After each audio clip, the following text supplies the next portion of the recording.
Good afternoon. Paige Kriegel. I formerly represented Charlotte County in the Florida legislature for 8 years. Currently, my job is to get up in the morning and do what my wife tells me to. I want to thank you all for this opportunity to speak to you.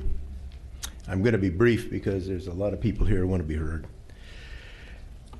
So, a lot of these people are going to say this is classic urban sprawl, and it's pretty hard to argue with that. I will say, in being transparent here, that during my time in the legislature, I worked a lot with Mr. DeLisi, and I do respect him.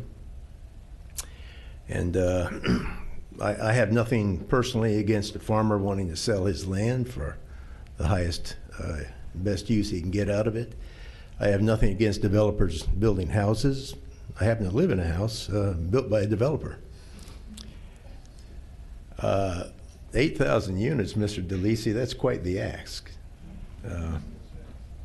Yeah. A little bit audacious. There are people who will say it's going to have a terrible impact on the roads, and I believe that's inevitable.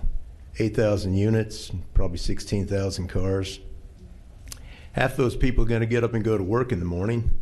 That's 8,000 new vehicles on US 17, unless they somehow restrict their home sales to unemployed fathers and stay-at-home mothers.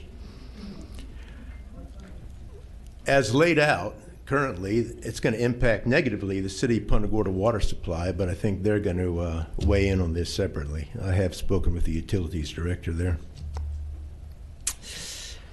And it will certainly impact for the worse our currently rural way of life. I noticed all the employees, her emphasis on wildlife, but 8,000 units, 16,000 cars, 20,000 screaming kids. I don't think you have to worry about the wildlife. There's really not going to be any.